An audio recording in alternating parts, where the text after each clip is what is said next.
ভেনেজুয়েলায় বিতর্কিত প্রেসিডেন্ট নির্বাচন ঘিরে উত্তেজনা চলার মধ্যে সামাজিক যোগাযোগ মাধ্যম এক্স ১০ দিনের জন্য নিষিদ্ধ ঘোষণা করলেন দেশটির president Nicolas Maduro.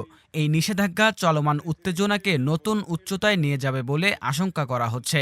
Nicolas Maduro বলেন, ভেনেজুয়েলার টেলিযোগাযোগ নিয়ন্ত্রক সংস্থা কোনাটেলের উপস্থাপন করা একটি প্রস্তাবনায় তিনি স্বাক্ষর করেছেন। প্রস্তাবনায় এক্সের কার্যক্রম ১০ দিনের জন্য বন্ধ রাখার কথা বলা হয়।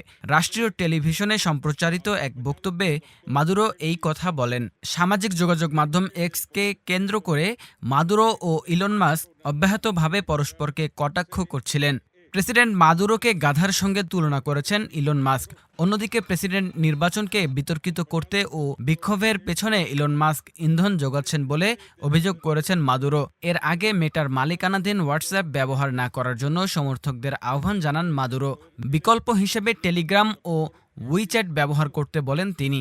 ভেনেজুয়েলায় গত ২৮ জুলাই প্রেসিডেন্ট নির্বাচন অনুষ্ঠিত হয়। পরদিন দেশটির জাতীয় নির্বাচন কাউন্সিল মাদুরোকে আনুষ্ঠানিকভাবে জয়ী ঘোষণা করে। দাবি করা হয় প্রায় ৫১% ভোট পেয়েছেন তিনি। তবে ভোটের পুঙ্খানুপুঙ্খ ফল প্রকাশ করেননি নিয়ন্ত্রক সংস্থাটি। ওদিকে মাদুরোকে জয়ী ঘোষণা করার পরপরই লাতিন আমেরিকার দেশটিতে বিক্ষোভ শুরু হয়। কারাকাসের রাস্তায় নেমে আসেন হাজারো মানুষ। বিরোধীরা এই নির্বাচনে ব্যাপক কারচুপির অভিযোগ তোলেন। তারা ভোটের পুঙ্খানুপুঙ্খ ফল প্রকাশ করার দাবি জানান। ইতোমধ্যে বিতর্কিত এ নির্বাচন নিয়ে উদ্বেগ প্রকাশ করেছে আন্তর্জাতিক বিভিন্ন মহল। যুক্তরাষ্ট্র, ইউরোপীয় ইউনিয়ন সহ অনেক দেশ মাদুরোর জয়কে প্রত্যাখ্যান করেছে। ভোটের পুঙ্খানুপুঙ্খ ফল প্রকাশেরও দাবি জানিয়েছে তারা।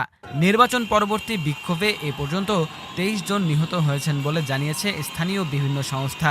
এছাড়া গ্রেফতার করা হয়েছে হাজারো মানুষকে।